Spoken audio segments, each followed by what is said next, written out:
અટકાયત કરી છે સમગ્રમાં? ગઈ તારીખ 12 ઓગસ્ટે તલાલાના ચિત્રોડ ખાતે જે મારામારીનો બનાવ બનેલો એ બાબતે અમને ફરિયાદ મળેલી. ફરિયાદી ધ્રુવરાજસિંહ ચૌહાણ જે સનાથડ અમદાવાદના રહેવાસી છે અને એમની ફરિયાદ મુજબ દેવાયત ખવડ અને એમના બીજા 12 થી 15 સાથીઓ ગાડી એમની સાથે ભટકાડી અને મારામારી કરેલી અને હથિયાર પણ બતાવેલું અને લૂંટ પણ કરેલી. આ પ્રકારની ફરિયાદના આધારે ગીર સોમનાથ પોલીસે તાત્કાલિક અસરથી 7 અલગ અલગ ટીમો, જેમાં એલસીબીની 2 ટીમ, એસઓજીની 2 ટીમ અને તલાલા પોલીસ સ્ટેશનની 3 ટીમ, 7 અલગ અલગ ટીમો બનાવી અને અમે ફરિયાદ લીધા બાદ આરોપીની તપાસ માટે ટીમો રવાના કરેલી. શરૂઆતમાં ટેકનિકલ એનાલિસિસ કરતા સાસણની આજુબાજુ એમનું સતત અમને લોકેશન મળતા હતા, કેમ કે આરોપીઓ જે છે એ મોબાઈલ ફોન ફેંકીને જતા રહ્યા હતા. એને કારણે થઈને સતત આખી રાત અમે જુનાગઢ જિલ્લામાં સાસણ અને આજુબાજુના ગામડાઓમાં પહેલે દિવસે તપાસ કરી. ત્યારબાદ અમે એમના પોતપોતાના જે ડાઉટફુલ લોકો હતા એના લિસ્ટ બનાવી, અગાઉના ગુનાઓમાં સામેલ હોય, એમના સોશિયલ મીડિયા કોન્ટેક્ટ હોય, એમના સીડીઆર એનાલિસિસ, એના આધારે લિસ્ટ બનાવીને જે ડાઉટફુલ લોકો હતા એમના તમામના ઘરે તપાસ ચાલુ કરેલી. એમના જેટલા પણ એડ્રેસ મળેલા એ તમામ એડ્રેસ ઉપર પોલીસ જઈ પૂછપરછ, નિવેદનો અને અન્ય કામગીરી ચાલુ કરેલી. જેના આધારે ગઈકાલે રાત્રે એક સ્પેસિફિક બાતમી હતી કે આ દેવાયત ખવડ અને એના સાથીઓ, અમુક સાથીઓ, બધા નહીં, જે એમના ગામ વતન દુધઈ આવવાના છે. એના આધારે પોલીસની ટીમ ત્યાં વોચમાં જ હતી. ત્યાંથી આજે વહેલી સવારે દેવાયત ખવડને એને અરેસ્ટ કરેલા છે અને એ સિવાય બીજા 3 માણસો જે છે એ જુનાગઢ જિલ્લાના ગાદોઈ ખાતેથી અરેસ્ટ કરેલા છે. આવી રીતે ટોટલ 7 આમાં આરોપીઓ જે છે અત્યારે સુધીમાં અમે અરેસ્ટ કર્યા છે. આ આરોપીઓ જે છે એમાંથી એક ફરિયાદમાં અમને નામ છે દેવાયત ખવડનું. બાકીના જે તમામ આરોપીઓ છે એની અમે આઈડેન્ટિફિકેશન પરેડ કરવાના છીએ અને આગળની લીગલ કાર્યવાહી ચાલુ કરવાના છે. સાહેબ, આ કાવતરું કરવાનું મુખ્ય કારણ કંઈ સામે આવ્યું છે કે નહીં? કઈ રીતે કર્યું હતું ને કોની ફરિયાદના આધારે કેટલા લોકો ઈજાગ્રસ્ત? અમારી પાસે જે ફરિયાદ આવી છે એમાં એક વ્યક્તિ ઈજાગ્રસ્ત છે અને એમની સારવાર જુનાગઢ ખાતે ચાલુ હતી. મુખ્ય કારણ જે છે એ સનાથડ ખાતે ડાયરા માટે થઈને બુકિંગ કરાવેલું અને એમાં જે કલાકાર છે એ લેટ પહોંચેલા, એના કારણે થઈ અને માથાકૂટ થયેલી. ત્યાં અમદાવાદ રૂરલમાં સામે ફરિયાદો પણ દાખલ થઈ છે અને એ બાબતે સોશિયલ મીડિયામાં વારંવાર આ જે ફરિયાદી છે એ વારંવાર રીલ મૂકતા હતા અને એને કારણે થઈને બંને બાજુથી સોશિયલ મીડિયામાં અમુક પ્રકારના આક્ષેપ પ્રત્યે આક્ષેપ ચાલતા હતા. એમાંથી ઉશ્કેરાઈ અને કેમ કે આ ફરિયાદીએ પોતાનું સ્ટેટસ મૂક્યું હતું સોશિયલ મીડિયામાં કે અમે અત્યારે સાસણમાં છીએ, એટલે એના આધારે ફરિયાદીનું પગેરું લઈ અને અહીંયા સુધી પોતાના સાથીદારોને ભેગા કરી વાહનો લઈ અને આવીને આ ક્રાઇમ કરેલો છે. હજી ઇન્ટ્રોગેશન ઇન્વેસ્ટિગેશનનો વિષય છે. અમને જે વિગતો મળી છે અમે 7 આરોપી અત્યારે અરેસ્ટ કર્યા છે. બાકીનું જે જ્યાં સુધી અમે પ્રોપર ઇન્ટ્રોગેશન નહીં કરી શકીએ, ટેકનિકલ એનાલિસિસ નહીં કરી શકીએ, ફરિયાદીના વિશેષ નિવેદનો નહીં લઈએ, ત્યાં સુધી અમે ફરિયાદ મુજબ ચાલીશું કે 12 થી 15 આરોપી છે. મેં આપને કીધું એમ, કેમ કે ફરિયાદમાં એમનું આઈડેન્ટિફિકેશન નથી એટલે અમારે આઈડેન્ટિફિકેશન પરેડ કરવી જરૂરી છે. જેને કારણે થઈ અને એમની જે કંઈ પણ વિગત છે એ અમે આફ્ટર આઈડેન્ટિફિકેશન પરેડ આપને આપી શકીએ.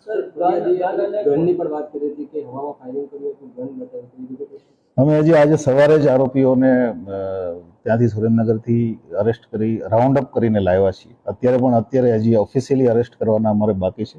રાઉન્ડ અપ અને પૂછપરછ ચાલે છે. જ્યારે ડિટેલમાં જશું ત્યારે જ ખબર પડશે કે આમાં બીજા શું હથિયારોનો ઉપયોગ થયો છે, કેવી રીતે થયો છે, શું આગળનો ક્રાઇમની પેટર્ન છે. સાહેબ, આરોપીઓ વિરુદ્ધ કઈ કલમો લગાડવામાં? આપને ખ્યાલ છે, આપને એફઆઈઆરની કોપી મળી ગઈ છે, પણ તેમ છતાં આપને કહી દઉં, બીએનએસની કલમ 109, 311, 118, 191, 1, 2 અને 3 અને 190 એવી અનેક પ્રકારની અને આર્મ્સ એક્ટની કલમો લગાવેલી છે.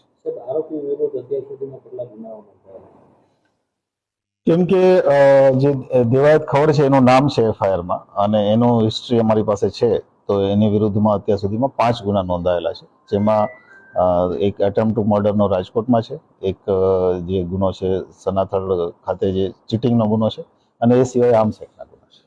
વાત કરવામાં આવે તો આરોપીઓ ચપળતાપૂર્વક પોલીસને હાથ ના લાગે તેના માટેની તકેદારી આપતા હતા, મોબાઈલો ફેંકી દીધા હતા. આમ છતાં પોલીસ એમના સુધી પહોંચી ગઈ. જો એવો સોર્સ પોલીસ કઈ રીતે એમના સુધી પહોંચી? મેં આપને કીધું એમ અમારી પાસે ટેકનિકલ ટીમ અને એનું એનાલિસિસ સાથે સાથે બાતમીદારોનું નેટવર્ક અને જ્યાં જ્યાં અમે ઇન્વેસ્ટિગેશન ઇન્ટ્રોગેશન માટે ગયા ત્યાંથી જે ક્લુ મળ્યા એ ક્લુના આધારે પ્લસ અમને વાહનો મળ્યા, વાહનોના માલિકોના આધારે અમે આરોપી સુધી નજીક પહોંચી અને આજે એને અરેસ્ટ કર્યા છે. ગુનાના કામે જે 2 વાહનો વપરાયા હતા એ ક્યાંથી મળી આવ્યા છે ને એમાં શું આગળ હિસ્ટ્રી કઈ રીતે દેવાય ખબર સુધી પહોંચ્યા? જે વાહનો અમને મળી આવ્યા છે બંને વાહનો અન્ય જિલ્લાના છે. એક અમરેલીનું પાસિંગ છે અને એક બીજું છે રાજકોટનું છે. એનું પાસિંગ બનાસકાંઠા થરાદનું છે.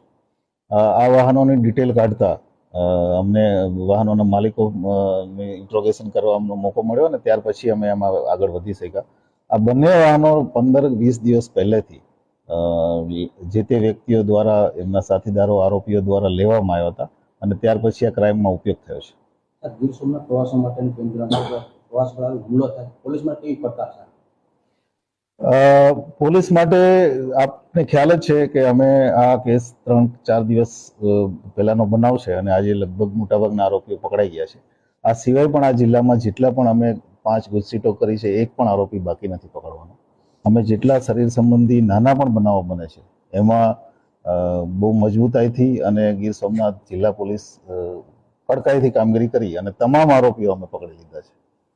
માનો છો કે પૂર્વ આયોજિત કાવતરું રચીને જ આ ઘટનાને અંજામ આપી શક્યો હોય? પ્રાથમિક તપાસ પ્રાઇમરીલી અમને એવું લાગે છે કે આ જે સોશિયલ મીડિયામાં એકબીજાને ફોલો કરતા હતા અને જે આરોપીઓ છે એ પ્રયત્નમાં હતા કે આ વ્યક્તિ જે ફરિયાદી છે એ જ્યારે પણ મોકો મળે ત્યારે એને બદલો લેવો, કેમ કે ફરિયાદીએ એમની બાઇક, એમની કાર જે તે સમયે તોડી નાખીને પાણીમાં નાખી દીધી હતી અને બદલો લેવા માટેના ઈરાદા સાથે ઘણા સમયથી એ ફિરાકમાં હતા અને એ એમને મોકો મળતા એમને કાર્યવાહી કરી છે. કેટલા દિવસની રિમાન્ડ પોલીસ માંગી શકે? કેમ કે અમારે આમાં હજી ઘણું ઇન્વેસ્ટિગેશન કરવું જરૂરી છે એટલે અમે મેક્સિમમ માંગશું. તપાસના કયા મુદ્દાઓ રહેશે જણાવી શકો? તપાસના અમારા મુખ્ય મુદ્દાઓમાં એક તો જોડતી કડી કે જે 2 ગાડી અહીંયાથી છોડી દીધા પછી કયા કયા વાહનમાં એ લોકો કઈ કઈ જગ્યાએ ગયા, ત્યાં એમને કોઈ સ્પેશિયલ મદદ કરી કે એમને પણ વિશ્વાસમાં લઈને બીજી રીતે મદદ મેળવી. કારણ કે પોલીસે ઘણું બધું આમાં ટ્રાવેલિંગ અનેક જિલ્લાઓમાં અમારે ટીમ મોકલવી પડી એટલે અનેક જિલ્લાઓમાં આરોપીઓ પથરાયેલા હતા. તો આ બધા મુદ્દા અમારા મુખ્ય રહેશે. હથિયાર કયા હથિયારનો ઉપયોગ થયો છે એ રહેશે. સોશિયલ મીડિયામાં કોઈ એવી પોસ્ટ છે કે શું કે જેમાં ઓલરેડી અગાઉથી કંઈ ઇન્ડિકેશન આપવામાં આવી તો એ પણ અમારો તપાસનો મુદ્દો રહેશે. ઇન્વેસ્ટિગેશનનો વિષય છે, અમે અમારી જરૂરિયાત મુજબ તમામ કાર્યવાહી કરશું. દેવાયત હળ ભેગા જે લોકો છે એમની ઉપર કોઈ ગુનાહિત પ્રવૃત્તિ ખરી?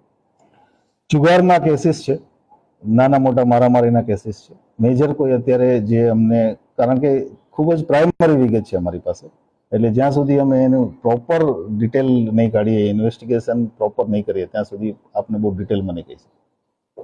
Thank you.